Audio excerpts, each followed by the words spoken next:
Et salut les Cosaques, on se retrouve aujourd'hui pour une nouvelle vidéo. Le thème d'aujourd'hui c'est les lames des Cosaques. Donc on va en voir 4 ensemble, 2 qui sont relativement connus et 2 autour desquels il y a pas mal de légendes auxquelles nous allons mettre fin ensemble aujourd'hui. Et on voit ça tout de suite ensemble.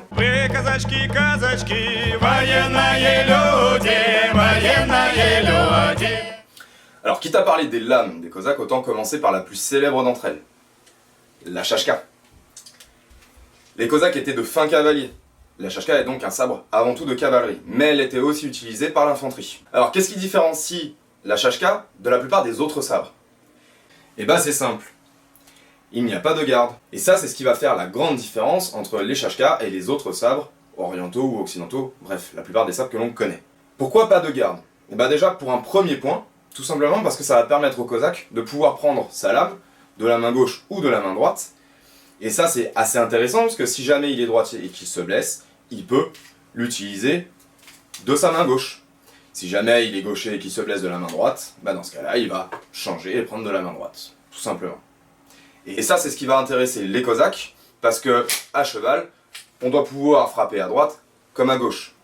Maintenant, le fait qu'il n'y ait pas de garde va aussi dans le sens des Cosaques par rapport à leur façon de se battre.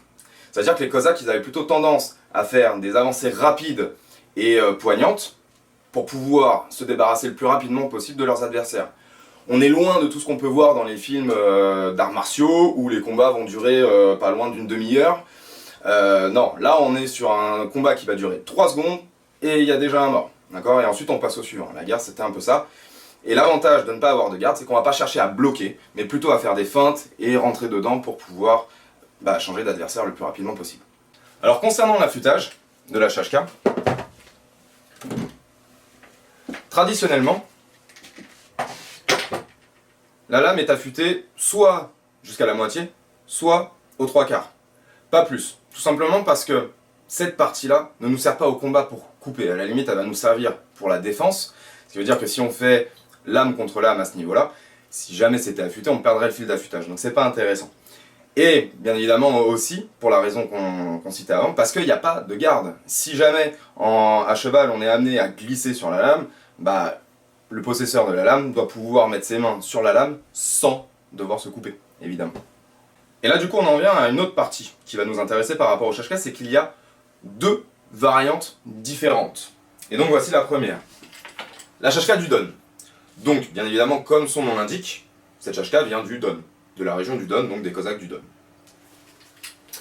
Ensuite, je vous propose ici une Shashka qui est un mix entre la Shashka du Don et la Shashka que je vais vous montrer derrière, donc qui est la Shashka du Caucase. Pourquoi un mix? Tout simplement parce qu'ici, la poignée, elle, est du Caucase, la lame est du Caucase aussi, mais le fourreau, lui, est plutôt un rapprochement de la Shashka du Don. Et donc, pour ce qui est de la Shashka du Caucase, voilà, là on a typiquement ce qui se faisait dans le Caucase. On reconnaît très bien cette Shashka de par le fait que la poignée rentre complètement dans le fourreau. D'accord ? On a juste le bec ici qui dépasse et on a la poignée qui se retrouve en dessous. Alors, hormis la poignée, qu'est-ce qui va différencier la Shashka du Caucase de la Shashka du Don? Pas grand-chose, hormis une lame généralement plus courbe pour les Shashka du Caucase et une lame relativement plus droite pour les Shashka du Don. A noter que c'est d'ailleurs assez intéressant de retrouver des lames aussi droites sur des sabres. Encore une différence qui va les démarquer de tous les autres sabres que l'on a l'habitude de connaître. Quand je parle du Caucase, concernant les Cosaques, je parle évidemment de Kuban et les Cosaques du Terek. C'est les 2 peuples cosaques qui vivaient vraiment dans le Caucase et qui affrontaient beaucoup les peuples du Caucase, les peuples musulmans même du Caucase. En ce qui concerne la lame en elle-même, c'est une lame qui va zoner entre 700 grammes et 1 kg. 1 kg ça devient assez lourd. En règle générale, on était plutôt autour des 750, 800, 850 grammes. D'accord ? C'est une lame qui est donc utilisée qu'à une seule main, comme vous avez pu voir au niveau de la poignée, et qui était vraiment très maniable. Concernant la taille de la lame, c'est une lame qui faisait à peu près 1 mètre de long, poignée comprise, c'est-à-dire qu'on se retrouvait avec une lame d'à peu près 80 cm. Parfois un peu plus courte, parfois un peu plus longue. Les Cosaques étaient de grands guerriers, mais aussi de super cavaliers, mais aussi des bons danseurs.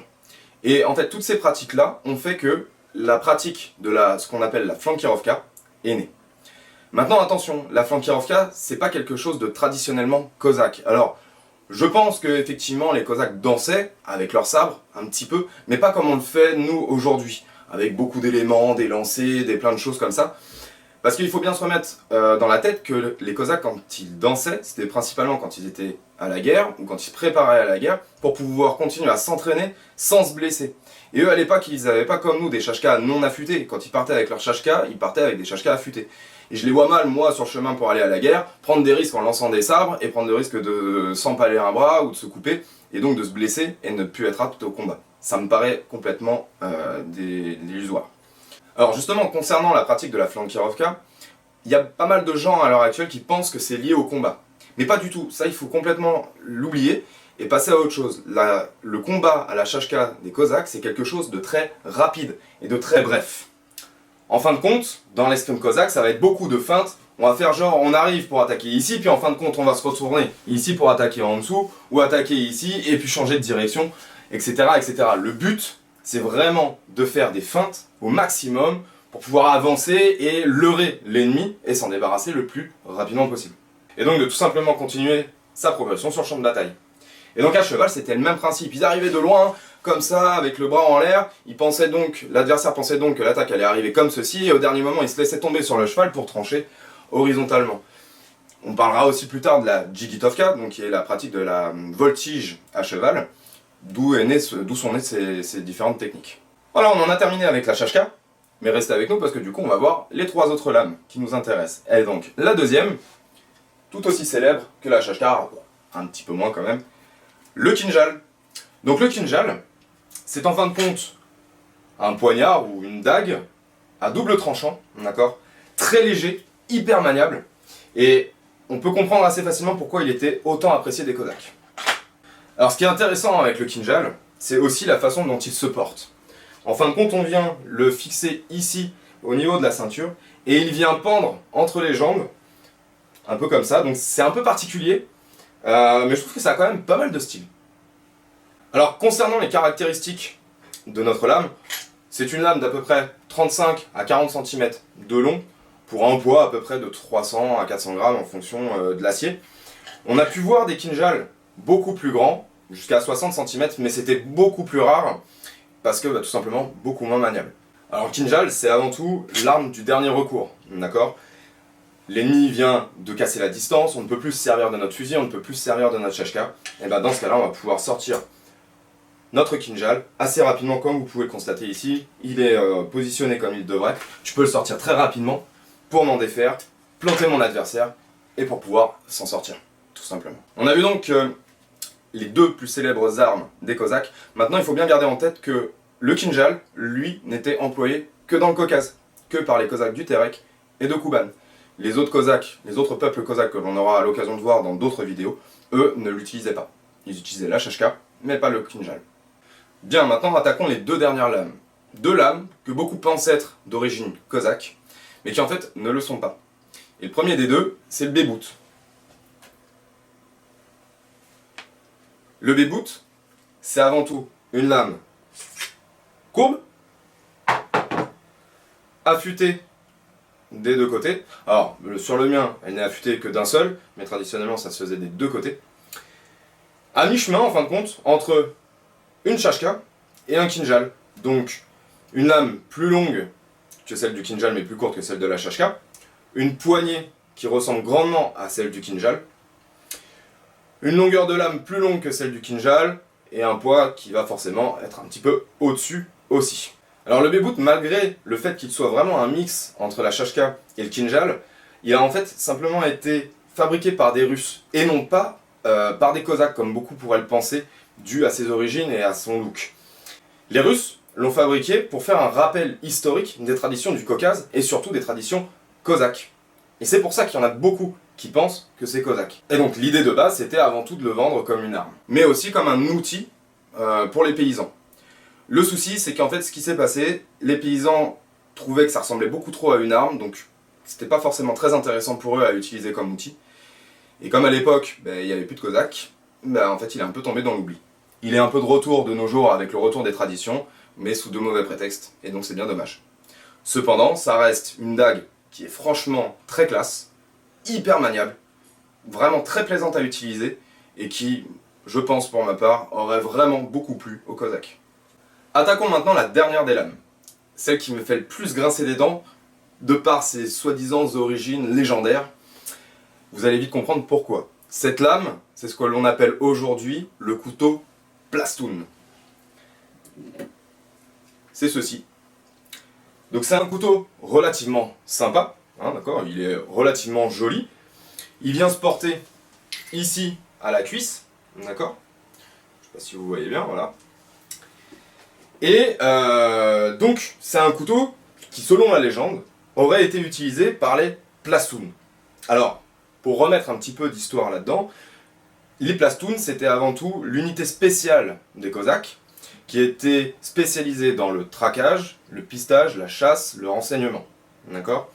Et donc voilà, la légende voudrait que les Plastun aient tous ce couteau sur eux pour chasser, couper leurs saucissons, je sais pas. Mais en fin de compte, quand on regarde bien ce couteau Plastun, d'aspect, il nous fait quand même beaucoup penser à la Shashka. Non, je sais pas vous, mais c'est vrai qu'esthétiquement, il y a des ressemblances. Que ce soit la poignée, avec les deux parties en laiton de chaque côté, alors je parle de la Shashka du Caucase, du Don, pardon, et les parties en laiton sur le fourreau. Et bien en fait, qu'est-ce que c'est que ça? C'est tout simplement des Shashkas brisés à la fin de la guerre, qui ont été récupérés, et pour faire un peu d'argent, qui ont été retaillés et vendus sous des formes de couteaux, en disant, en rajoutant cette petite légende de Plastun, pour que ça se vende un petit peu mieux. Et ils ont eu raison, parce que ça s'est très bien vendu, il y en a même qui ont gobé l'histoire. Mais voilà, le couteau Plastun n'est qu'en fait qu'une Shashka retaillée, tout simplement. On en a terminé avec cette vidéo, j'espère qu'elle vous aura plu. Si jamais vous avez des questions, n'hésitez pas à nous les poser en commentaire. Si jamais vous voulez qu'on aborde certains thèmes lors de nos vidéos, pareil, utilisez les commentaires et demandez-le nous. Nous, on le fera avec un grand plaisir, donc n'hésitez pas. Je vous souhaite aussi à tous une très bonne année 2021 et j'espère que tout se passera bien pour vous. Sur ce, пока-пока! На дворе морозы, настоять невозможно.